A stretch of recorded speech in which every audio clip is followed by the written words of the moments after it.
ምንጊዜም ሚዲያ የዕለቱ ጉዳይ ከመጽሐፍት ገበታ ከአድማጮች መድረክ መስታወት የቅዳሜ ወጎችና የተወልደ እንግዳ መደበኛ ዝግጅቶቻችን ናቸው። 703 475 6309 ስልካችን ምንጊዜም ሚዲያ @gmail.com የኢሜል አድራሻችን ነው። ሰብስክራይብ በማድረግ ቤተሰብ ይሁኑ። ምንጊዜም ኢትዮጵያ።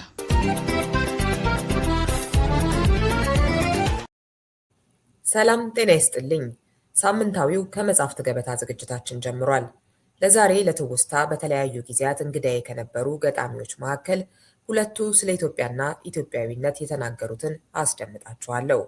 ሁለገቧ የጥበብ ሰው አርቲስት አለምፀሐይ ወዳጆ የማታ እንጀራ ከተሰኘው የግጥም መድብሏ በውብ ጽሑፏ ብቻ ሳይሆን ለየት ባለ የአነባበብ ስልቷ የምትታወቀው ገጣሚ ትዕግስት ማሞ ደግሞ ከየጎደሉ ገጾች መጽሐፏ ያነበቡትን በየተራ ጋብዛችኋለሁ። ሪዮት አለሙ ነኝ።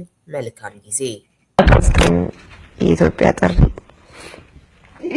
ነው። ይሄ እንግዲህ ላንግስተን ሂልስ የሚባል ትልቅ ጸሐፊ ነው። በጣም ቆንጆ ጽሁፎች ጽፏል። እሱ ደግሞ በዘመኑ የነዚህን የአሜሪካኖችን የጥቁር ትግል ያንቀሳቀሰ በጣም የተባበር የነበረው ነው። የዚህን ታላቅ ደራሲ ስራዎች ብዙዎቹን በጣም ማከብረው ጸሐፊ ጋሻ አማሃ አስፋው ብዙዎቹን ተርጉሞታል ቆንጆ አድርጎ።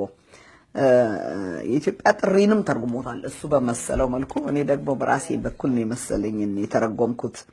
የኢትዮጵያ ጥሪ ይላል። ስለ ኢትዮጵያ የጻፈው ነው እሱ እና ቀና ይበል ጥቁር ፊታችሁ፣ አበሾች ይብራ ገጻችሁ፣ የሳባ ኩሩ ዘር ናችሁ፣ ይልቃል መሰረታችሁ፣ ከፍታው የተራራችሁ፣ የጀግና መጠለያችሁ፣ ጥላ ነው ኩሩ ልባችሁ። በቋሚ ጀግንነት እውነት በእናንተ መስዋዕትነት መላው ጥቁር ዘር ይኮራል፣ ይገስፋል፣ አይኑ ይበራል፣ የሳባ ዘሯ ይጣራል፣ አፍሪካን ተነሱ ይላል። የማማ የኢትዮጵያ አፈር ነፃ ነው ያበሻ ምድር። አፍሪኮች ተነሱ ጽኑ፣ ነፃ ሰው ሆኑ። የጥቁር ዜጎች በሙሉ ተነሱ ነፃነት ብሉ ይላል።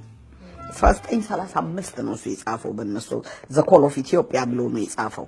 እሷን የተረጎምኳት በጣም ስለነካች በሱ ዘመን የዚህ የጥቁሮቹን ነፃነት ሲያወሳ የኢትዮጵያ ነፃ ምድር ከሌሎች ገዦች ወይም ኮሎናይዝ ስላልተደረገች እንደ አርአያ ምንኮራባችሁ ህዝቦች ናችሁ፣ ተራሮቻችሁ፣ ዘሮቻችሁ፣ መሪዎቻችሁ፣ ነፃነታችሁ እያለ እኛ አርአያ አድርጎ ነው ለጥቁሮቹ የጻፈው። ለአፍሪካ ነፃነት ሁሉ ነው ጥሪ የሚያደርገው። እዛም እዚህም ያኔ የጥቁሮቹን ነፃነት ነው ጥሪ ያደርግ የነበረው እና ዛሬ ተመልሰን እንደዛ እንደ አርአያነት የምንጠቀስ ሰዎች አሁን ተመልሰን ነፃነታችንን ሰው እጅ ላይ ተረግጦ እያየን ያለው መቼም ንጽጽር እና ርቀት ይሄ ነው አይባልም። ያንን ነው እሱ ይጣራ የነበረው። እንዴት ሌላው ነፃነቱን ለመቀዳጀት የኢትዮጵያን ሰንደቅ ዓላማ በተለያየ እንግዲህ አይነትና ሁኔታ ሲጠቀሙት እንደነበር፣ እንዴት የነፃነት አርማቸው አድርገው ሲወስዱት እንደነበር ስታይ፣ ኢትዮጵያዊነትን እንዴት አድርገው እንደሚገልጹ ስታይ፣ እንደዚህ ውድ የሆነው ነገራችንን ሌሎች ለነፃነት እንደ አርአያ ወስደው ሲታገሉበት የነበረው ነገራችንን እኛ ዛሬ ኢትዮጵያዊ መሆን እንዴት ነው የምናየው የሚለውን ነገር ራሱ ስናስብ እርግጥ ነው ሀገራችን ውስጥ ያለው ሁኔታ በጣም አስቀያሚ ነው። እሱን መለወጥ አንድ ነገር ነው።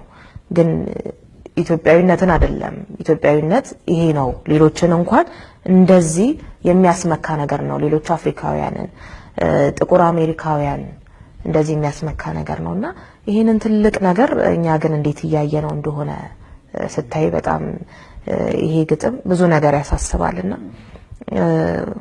እንዲህ አይነት ታሪክ የነበረን አሁን በሚያስቀይም ሁኔታ ነው ያለ ነው። ያንን እውነት መለወጥ ሌላ ነገር ነው። እሱ ግን እዛው ኢትዮጵያ ውስጥ ነው፣ ኢትዮጵያ በምትባለው ስዕል ውስጥ ነውና ብዙ ትርጉም ይሰጠኛል።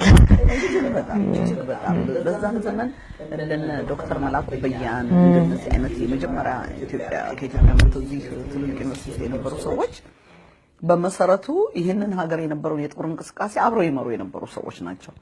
ጥቁሮችን ነፃ ለማውጣት ያን ያህል ኩሩ ዘር ነበረ ኢትዮጵያዊ። የራሱን ነፃነት አደላድሎና ነፃ መሆኗን ምድር መሆኗን የሚያምን ልበ ሙሉ ነው።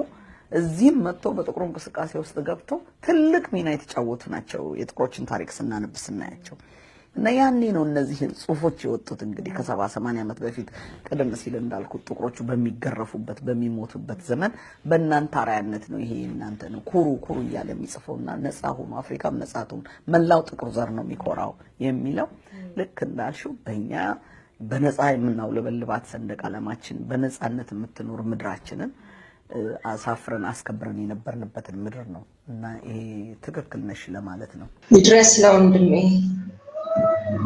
እልፍ ሀሳብ እልፍ ልብ አንድ ስጋ ነስቶ በደም ተዋሃደ በአንድነት ቀመር በሺህ ዓመት ስሌት ሀበሽ ተጸንሶ ሀገር ተወለደ።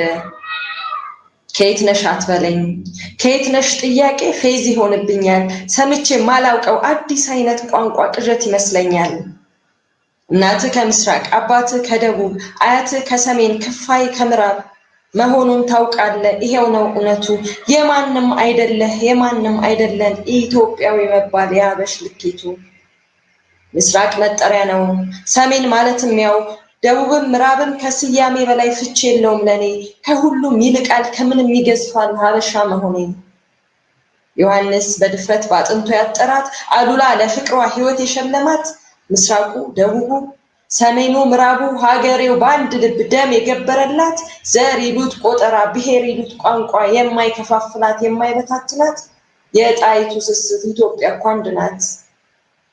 ልጆቿም አንድ ነን የአብረው መኖር ሂደት የእምነት ማተባችን በፍቅር ያሰረን ዘር ይሉት ቆጠራ ከየት ነሽ ይሉት ፈሊጥ ማን ነሽ ይሉት ቋንቋ የማይነጣጥለን የእግዚአብሔር ቸርነት ታምር የሚያኖረን ሀበሾች እንዲህ ነን እና ምንድነሽ አትበለኝ ከየት ነሽ አትበለኝ ከየት ነሽ ጥያቄ ያስደነግጠኛል እንደ ዱልዱም ቢላ ገዝግዞ የሚቆርጠን ቆርጦ የሚነጥለን ስሌት ይመስለኛል።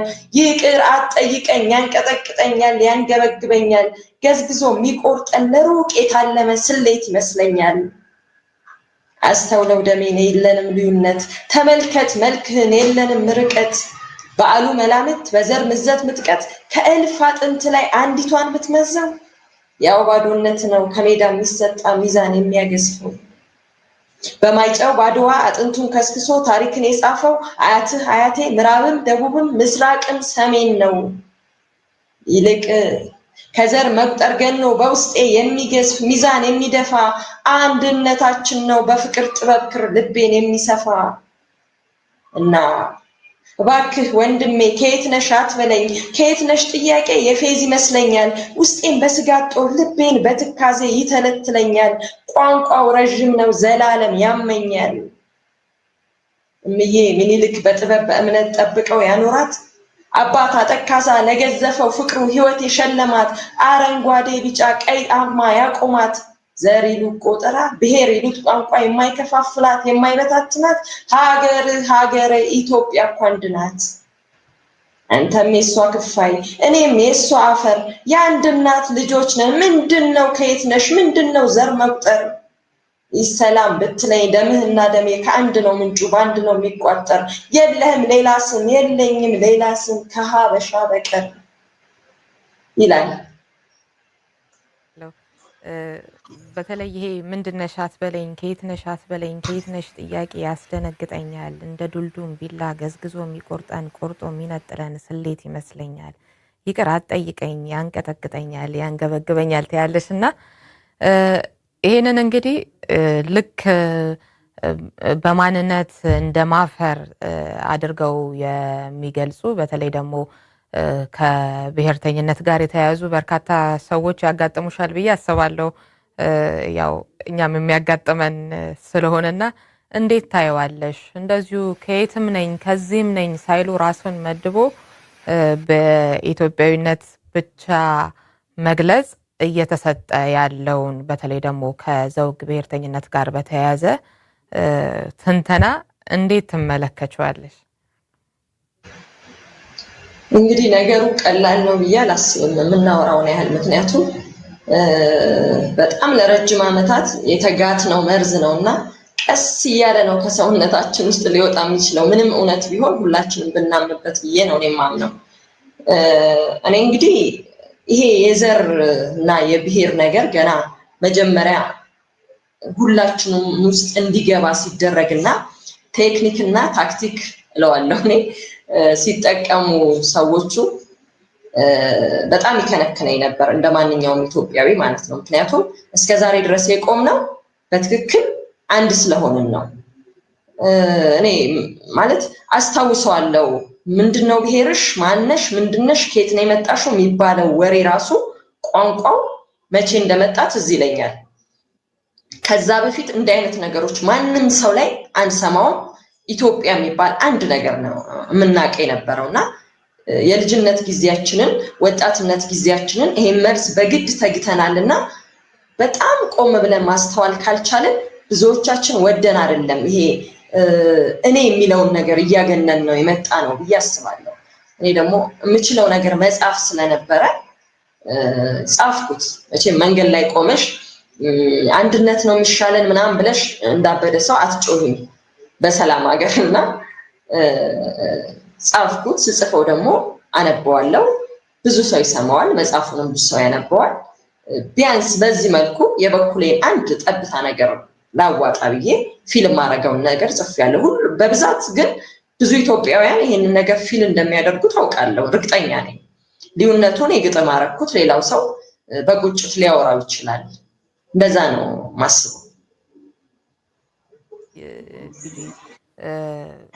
እንዳልሽው በርካታ ሰው የሚያመው ነገር አረ እንዴት ነው ነገሩ ገና በተለይ ደግሞ እንደዚህ አይነቱ አስተሳሰብ ብቅ ማለት ሲጀምር ወዴት እየሄድን ነው የሚል በተለይ ደግሞ የግል ጋዜጦች በደንብ ሲጽፉበት ነበር።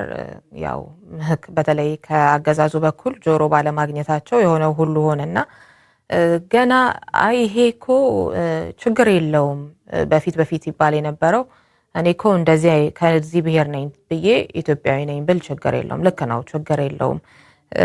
ወደ አንቺ ግጥም ስንመጣ ከየት ነሽ አትበለኝ ነው የሚለው።